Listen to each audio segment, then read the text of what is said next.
Assalamualaikum warahmatullahi wabarakatuh. Alhamdulillah. Alhamdulillahilladzi a'tana minan ni'ami wal arzaq allati la tu'addu wa la tuhsa. Asyhadu an la ilaha illallah wahdahu la syarika lah. Wa asyhadu anna Muhammadan 'abduhu wa rasuluh. المبعوث رحمة للعالمين. اللهم صل وسلم على عبدك ورسولك محمد وعلى آله وصحبه والتابعين لهم بإحسان إلى يوم الدين. أما بعد، فيا عباد الله اتقوا الله، أوصيكم ونفسي بتقوى الله. Faqad faza man ittaqa wa khaba man tagha. Para jemaah sekalian, marilah kita meningkatkan ketakwaan kita kepada Allah Azza wa Jalla dengan melaksanakan tuntutan syariat Allah ke atas kita, iaitu melakukan ketaatan, melaksanakan tuntutan, menunaikan tugas dan tanggungjawab dalam kehidupan, sama ada kehidupan sebagai seorang hamba Allah, mengabdikan diri kepada Allah, tugas sebagai seorang bapa, guru, pegawai, dan semua tugas kita jalankan dengan baik. Mudah-mudahan rezeki yang kita perolehi diberkati oleh Allah Azza wa Jalla, dan kemudian kita mensyukuri nikmat dan rezeki itu yang tidak terhitung itu dengan cara yang diajar, yang diizinkan oleh Allah Azza wa Jalla. Para jemaah sekalian, tajuk perbincangan kita pada hari ini, Jumaat 25 Mac 2022 bersamaan dengan 22 Sya'ban 1443. Iaitulah tajuk yang dibincangkan rezeki mengikut kacamata Islam, bagaimana mencarinya, bagaimana menguruskannya, dan bagaimana mensyukurinya. Kita nak dapat rezeki, kita kena ingat Allah yang rezekikan kita. Bila kita dapat rezeki, kita ingat ini amanah daripada Allah untuk kita. Maka dengan itu, jangan sewenang-wenangnya menyalahgunakan rezeki. Ada rezeki buat maksiat, menghabiskannya ke tempat-tempat yang mengingkari perintah Allah, yang maksiat kepada Allah. Kita kata ini manusia tak reti bahasa. Allah bagi rezeki, dia derhaka kepada Allah. Maka para jemaah sekalian, setiap makhluk yang bernyawa sudah ada rezeki, termasuk ulat dalam batu. Apa saja yang ada atas dunia ni ada rezekinya, luas ataupun sempit.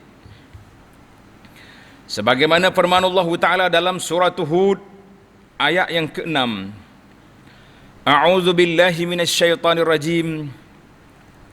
Wa ma min dabbatin fil ardi illa 'ala Allahi rizquha wa ya'lamu mustaqarraha wa mustawda'aha.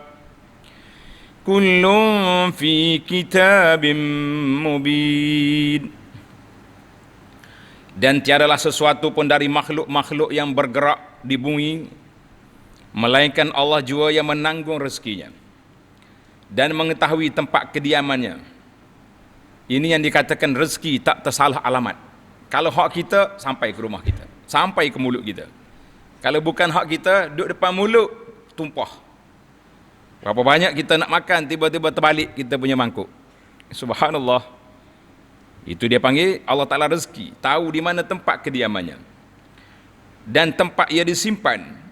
Semuanya itu tersurat dalam kitab Lauhil Mahfuz yang nyata kepada malaikat-malaikat yang berkenaan. Surah Hud ayat yang ke-6. Para jemaah sekalian, ayat ini kalau kita perhati dan kita tadabburkan, semua makhluk yang bergerak di atas muka bumi, manusia, hayawan darat, termasuklah hayawan laut, burung-burung di udara, maka Allah Subhanahu wa taala telah menjamin rezeki dan makanannya. Sebagai seorang muslim, kita hendaklah sentiasa berdoa kepada Allah. Salah satu doa yang kita panjatkan kepada Allah ialah semoga Allah kurniakan kepada kita rezeki yang halal lagi berkat. Doa agar murah rezeki ini hendaklah didoakan selalu secara berterusan, bukanlah hanya pada masa tertentu sahaja. Tuan-tuan terima ijazah doa ini pada hari ini. Saya sudah letak banyak kali dah dalam grup kita dan di mana-mana tempat, iaitu dalam buku zikir selepas solat. Zikir selepas solat dalam kad kuning kita tu pun ada.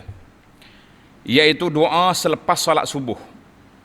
Kita yang solat subuh kita baca, kalau orang rumah kita uzur tak solat pun baca. Anak-anak kita yang bangun-bangun tidur diajar baca. 3 perkara yang kita pohon. Allahumma inni as'aluka ilman nafi'a wa rizqan tayyiba wa amalan mutaqabbala. Hafal betul-betul. 3 aja. Allahumma inni as'aluka ilman nafi'a wa rizqan tayyiba wa amalan mutaqabbala. Ya Allah, aku mohon padamu ilmu yang bermanfaat. Ilmu yang bermanfaat ini bila kita belajar, kita beramal. Hari ini yang kita bimbang para jemaah sekalian, kita ilmu banyak. Tahu dah solat berjamaah kelebihannya besar. Tapi orang azan tak mari juga. Tahu dah kelebihan-kelebihan tu tapi tak beramal, maka itu dia panggil ilmu pengetahuan yang tidak memandukan tuan-tuannya kepada ketakwaan kepada Allah. Itu yang kita bimbang. Yang kedua, kita minta rizqan tayyiba, minta rezeki yang baik. Ada orang tanya, kenapa tak minta banyak? Rizqan kasiran tayyiban. Ya Allah, beri aku rezeki yang banyak, yang baik. Kita kata acuan baik ke buruk bagi seorang, Allah yang mengetahui.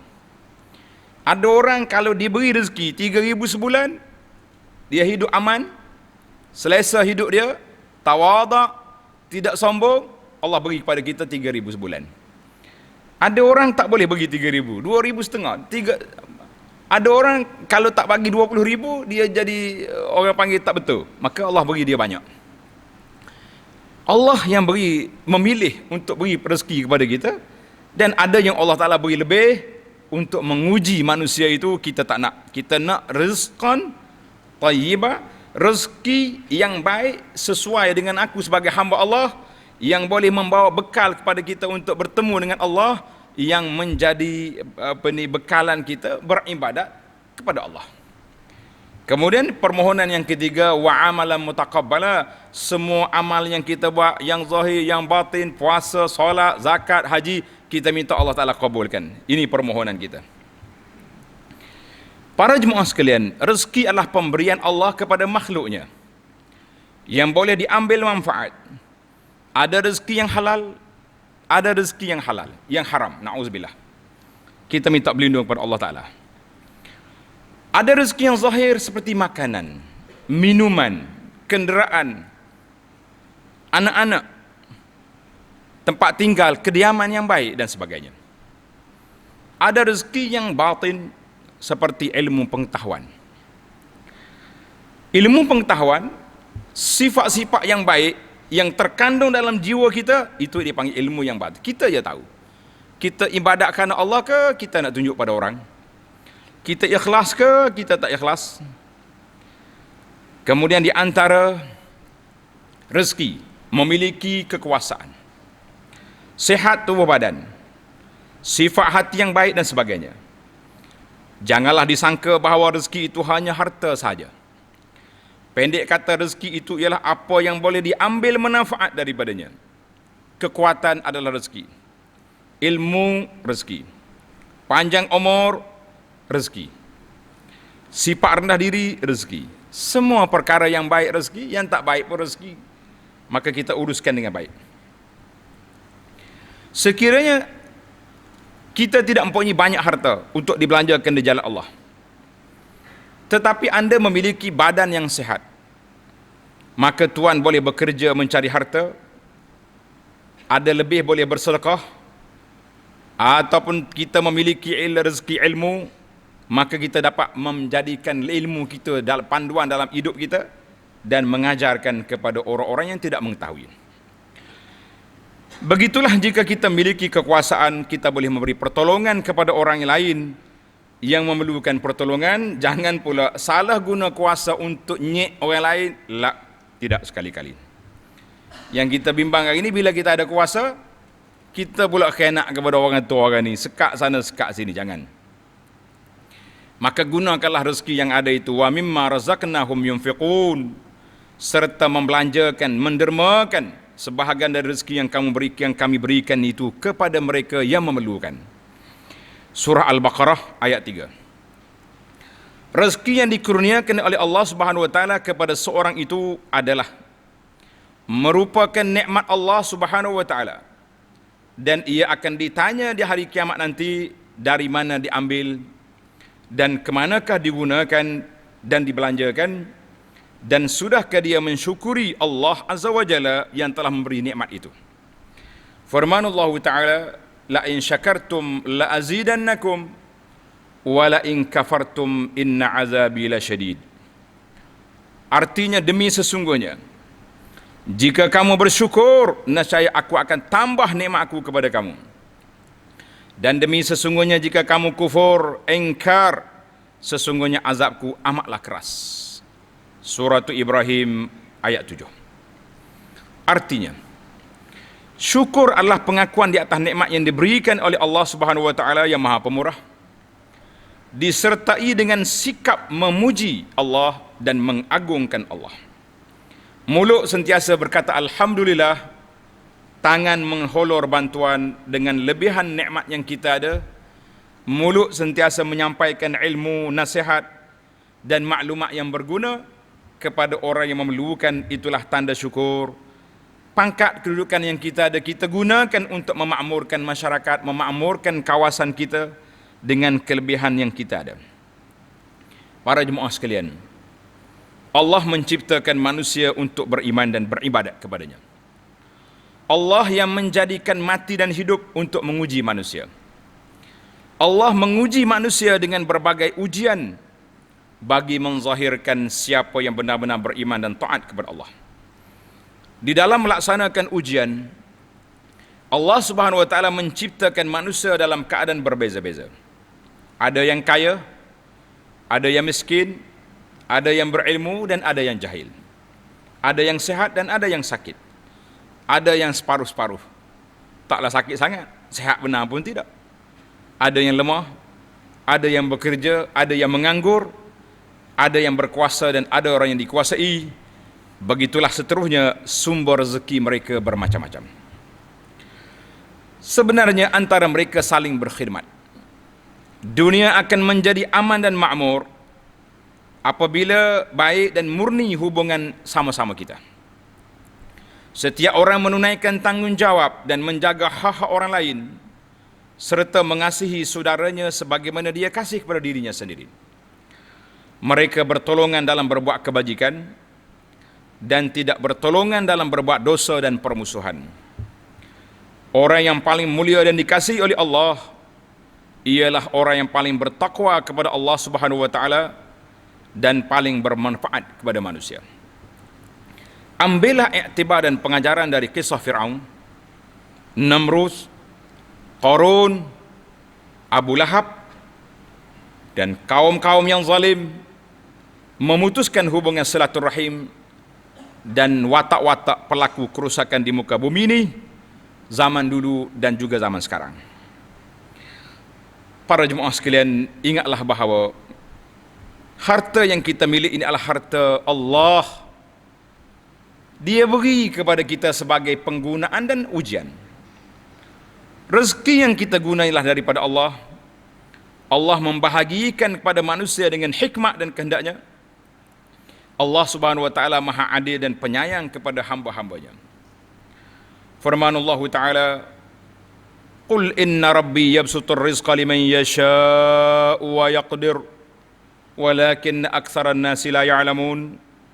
Artinya, katakanlah, sesungguhnya Rabbku, yakni Tuhanku, melapangkan rezeki bagi siapa yang dikehendakinya dan menyempitkan rezeki bagi siapa yang dikehendakinya, akan tetapi kebanyakan manusia tidak mengetahui.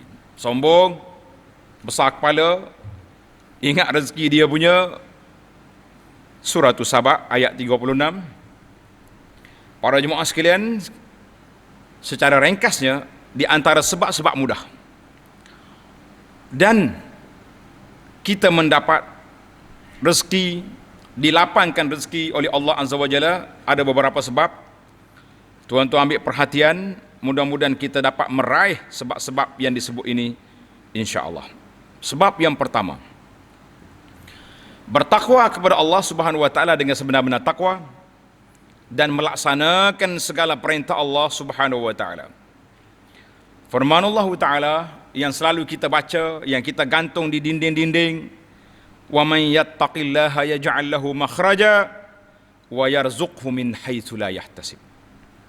Sesiapa yang bertakwa kepada Allah Subhanahu wa taala, nescaya Allah akan membukakan jalan keluar baginya dan Allah memberi rezeki dari arah yang tidak disangka-sangka. Surah At-Talaq ayat 2 dan 3. Sewaktu saya tafsir ayat ini, kita kata ajaib wallah. Surah At-Talaq tentang perceraian, tapi Allah sebut tentang pintu rezeki. Di sinilah para ulama tadabbur mengkorek, mencari hikmat. Rupa-rupanya apabila tidak sesuai suami isteri bersama, dibuka jalan perceraian, disitulah akan timbul kebimbangan. Aku nak makan apa, suami tak ada. Maka Allah bagi tahu, wa may yattaqillah yaj'al lahu makhraja. Tuan-tuan boleh tengok dalam tadabbur surah At-Talaq. Sebab yang kedua, berusaha mencari rezeki halal dengan niat yang benar dan ikhlas, serta bertawakal kepada Allah Subhanahu wa taala. Jangan ingat berapa cari apa nak gimana tu kerja. Berapa cari duit nak mentak darah. Boleh mentak darah lah mu. Niat yang baik. Kenapa kerja? Nak cari rezeki halal. Nak tunaikan tanggungjawab sebagai bapa, sebagai suami, beri nafkah. Yang lebih-lebih nak sedekah, insya-Allah tuan-tuan turun daripada rumah diberkati oleh Allah. Lebih-lebih lagi kalau kita kerja di tempat-tempat yang memberi pertolongan kepada orang, seperti pegawai-pegawai di hospital. Turut kita pergi ziarah orang sakit pun berpuluh ribu malaikat bersama kita. Bagaimana tuan dan puan yang pergi nak membantu orang sakit? Ikhlaskan niat. Tapi kalau tak ikhlas, boleh gaji lah. Sabda Nabi sallallahu alaihi wasallam, seandainya kamu, yang bermaksud, seandainya kamu bertawakal kepada Allah dengan sebenar-benar, kamu diberi rezeki sebagaimana Allah beri rezeki pada seekor burung yang keluar pada waktu pagi dengan perut yang kempes dan pulang dengan perut yang kenyang membonceng. Allahu Akbar. Hadis rawahu Tirmizi. Sebab yang ketiga, banyak beristighfar dan bertaubat kepada Allah Subhanahu wa taala. Sentiasa istighfar. Dalam hadis Nabi sallallahu alaihi wasallam yang bermaksud, man lazimal istighfar, siapa yang membiasakan beristighfar, astaghfirullah, astaghfirullahallazi la ilaha illa huwal hayyul qayyum wa atubu ilaih contohnya, ataupun dengan bahasa Melayu, ya Allah aku minta ampun padamu ya Allah, maka Allah akan melapangkan baginya dari setiap kesempitan. Ada jalan keluar dari kegelisahan dan rezeki dari arah yang tidak disangka-sangka. Rawahu Abu Daud. Sebab yang keempat, mendirikan solat 5 waktu dengan penuh semangat, ikhlas. Lebih-lebih lagi menunaikan solat berjamaah di masjid bersama orang muslimin, melazimi solat malam, tahajud, solat duha pada waktu pagi, solat-solat rawatib yang dianjurkan. Ini di antara pintu kunci-kunci rezeki yang Allah sediakan. Yang kelima, bersyukur kepada Allah di atas segala nikmat bagi mendapat tambahan nikmat dan rezeki daripadanya. Kata di para ulama, asyukru jalibun hafizun wa jalibun. Syukur itu menjaga rezeki yang sedia ada, menarik rezeki yang belum ada. Siapa nak banyak rezeki, syukur. Yang keenam, sentiasa berselawat ke atas Nabi sallallahu alaihi wasallam. Carilah selawat-selawat yang sahih yang diajar oleh Nabi. Jangan duk cari selawat yang pelik-pelik daripada berselawat kepada Nabi, meminta dengan Nabi lah. Dan yang besar daripada itu, mengikut sunnah Nabi sallallahu alaihi wasallam. Jangan selawat dengan mulut je, anggota lain tak ikut lah. Yang ketujuh, sentiasa menjaga hubungan silaturrahim dengan keluarga yang terdekat dan menghubungi al-ukhuwah al-islamiyah, sesama umat Islam. Dalam hadis Nabi kita sallallahu bersabda, siapa yang nak suka dilapangkan rezekinya dan dipanjangkan umurnya, fal yasil rahimahu, naklah dihubungi silaturrahim. Yang ke-8, berinfak atau bersedekah di jalan Allah Subhanahu wa taala dan banyak berbuat kebajikan. Malaikat doa orang yang bersedekah, Allahumma a'ti munfiqan khalafa. Ya Allah, berikanlah kepada orang yang bersedekah ganti. Tak kira lah sedekah subuh ke, sedekah duha, sedekah zuhur ke asar, sedekah je. Tak ada waktu sedekah ni. Yang orang duk war-war kata sedekah subuh tu, sedekah Jumaat, satu pun boleh sedekah. Jangan dihadkan waktu sedekah. Bila ada waktu, sedekah. Bila ada duit, sedekah. Yang ke-9, jangan berdengki kepada orang yang dilapangkan rezeki. Kita hendaklah redha dengan pembahagian Allah tentang rezeki kepada orang. Rezeki dan ajal tempoh mati sudah ditetapkan oleh Allah. Berdengki atau hasad adalah dosa besar kerana tidak redha dengan pembahagian Allah. Lantaran sifat dengki itulah syaitan dilaknat oleh Allah. Maka jangan sekali-kali kamu menjadi manusia yang dilaknat bersama-sama dengan syaitan, wal'iyazubillah. Yang ke-10, sentiasa berdoa kepada Allah Azza wa Jalla, sebagaimana doa yang kita sebut tadi, ataupun doa-doa lain yang maksur daripada Nabi sallallahu alaihi wasallam. Allah marzuqni rizqan wasi'an halalan tayyiban. Sentiasa berdoa. Demikianlah tilka asyaratun kamilah, 10 sebab untuk mendapat rezeki, diluaskan rezeki dengan kita berdoa, berusaha. Jangan pula baca doa saja tak kerja, jangan. Para jemaah sekalian, a'udzubillahi minasyaitanirrajim. Qul inna rabbi yabsutur rizqa liman yasha' wa yaqdir walakin aktsaran nasi la ya'lamun. Wahai hamba-hamba Allah, bertakwalah kepada Allah Azza wa Jalla sentiasa. Jauhkan diri, berhentilah daripada perkara-perkara yang tidak baik. Di ambang Ramadan yang kita nak sambut ini, sekarang tuan-tuan dan juga puan-puan mesti berusaha untuk meninggalkan perkara yang tidak baik. Gilak balik Quran-Quran yang ada di rumah kita sebagai langkah untuk membacanya dan bertadarus pada bulan Ramadan nanti. Jangan tunggu Ramadan baru nak cari Quran. Hari ni ramai orang duduk iklan wakaf sana sini Quran. Saya kata saya tak pelik kalau setakat nak wakaf. Yang saya nak iklan kita baca Quran. Barulah kita dapat rahmat daripada Al-Quran itu. Wakaf boleh pahala, tak nafi. Tapi gembelingkan tenaga dan usaha untuk kempen masyarakat baca Quran dan memahami Al-Quran serta beramal dengan Al-Quran.